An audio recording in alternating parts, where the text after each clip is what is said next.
Oi meninas! E para finalizar, a gente vai falar um pouquinho hoje como é o tratamento para o SIBO. Como a gente consegue ajudar esse paciente a desenvolver qualidade de vida?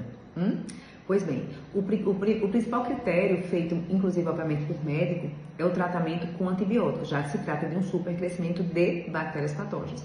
O antibiótico que mais responde ao tratamento é a rifaximina, que geralmente, obviamente, é de prescrição médica, tá? Resolve geralmente 64% dos casos, é uma medicação muito cara, tá? E geralmente, quando o paciente não tem condições de pagar por esse antibiótico, pode ser trocado por outros 2 antibióticos, tá? Como, por exemplo, o metronidazol. Existe também o tratamento nutricional, que aí não cabe a nós ajudar esse paciente, obviamente, porque tem situações que o paciente realmente ele precisa do uso de antibióticos. Tem situações de SIBO que a gente consegue reverter bastante o quadro com estratégias nutricionais e suplementos antimicrobianos seletivos, tá? E é sobre isso que a gente vai falar agora. Então, no tratamento nutricional, a gente tem que dar um olhar bastante carinhoso para o intestino. O primeiro ponto é tratar o intestino desse paciente, tá? Otimizar a digestibilidade com o uso de enzimas, chás e tinturas, melhorar a motilidade desse intestino, seja ela por estar acelerada ou seja por estar lenta demais. E a gente pode trabalhar com fibras não fermentáveis. Se você tem SIBO, use exclusivamente apenas psyllium ou goma cassia. Não bote inulina, não coloque nem outra fibra que seja fermentável, que você vai passar muito mal, tá?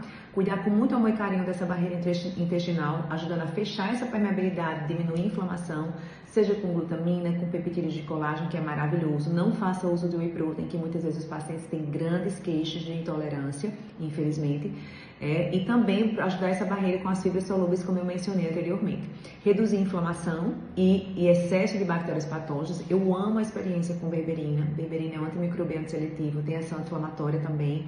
E o Bintestil também é minha paixão, eu sou alucinada pelo Bintestil, tem excelentes resultados também, que também tem ação antimicrobiana seletiva, ajuda muito no perfil diarreico também e ajuda a reduzir a inflamação, tá bom? A gente também precisa modular o sistema imune com suplementos antioxidantes e anti-inflamatórios, melhorando esse sistema imune para conseguir fechar essa permeabilidade, reduzir os biofilmes. Para quem não sabe, biofilmes são colônias, matrizes de bactérias que estão tão resistentes que conseguem formar como se fossem casinhas e faz com que ele engana o nosso sistema imune. O sistema imune não consegue combater essa colonização, essa população de bactérias, ou poderia ser até fungos também, mas bastante resistentes.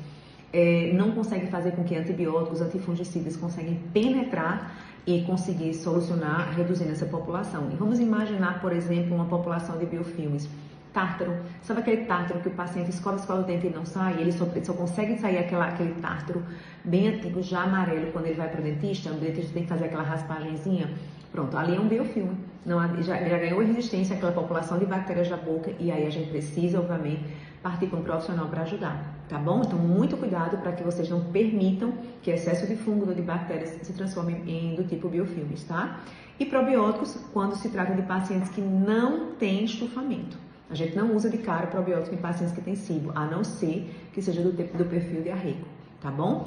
O outro critério em relação ao tratamento nutricional é a dieta low FODMAPs, ou seja, baixa fermentação, isso é super importante, por um período de 6 a 8 semanas. E reduzir os alimentos que mais irritam a mucosa gástrica, como álcool, alimentos industrializados, alimentos alergênicos como glúten, caseína, e alimentos ricos em histamina também, que eu vou falar sobre isso depois, e deixar esse paciente com um período mais prolongado entre o jantar e o café da manhã, para descansar esse intestino, pelo menos entre 10 e 12 horas, tá bom? Sempre avaliar a necessidade ou não de enzimas. Se o paciente tem muita queixa de estufamento, a comida pesa, eu como um pouquinho, mas parece que eu comi já um boi, então a gente talvez tenha que usar enzimas nesses pacientes. O uso de fitoterápico, como eu falei para vocês, é super importante, não abra mão deles. Berberina, Bintestil, a trífala, a licocéria, que no caso é a licorícide, perdão, que é o alcaçuz também, e todos os tipos de chás que ajudam nessa digestibilidade. São estratégias nutricionais que vão se juntar, obviamente, à necessidade ou não de antibiótico, para a gente conseguir tratar esse paciente com SIBO.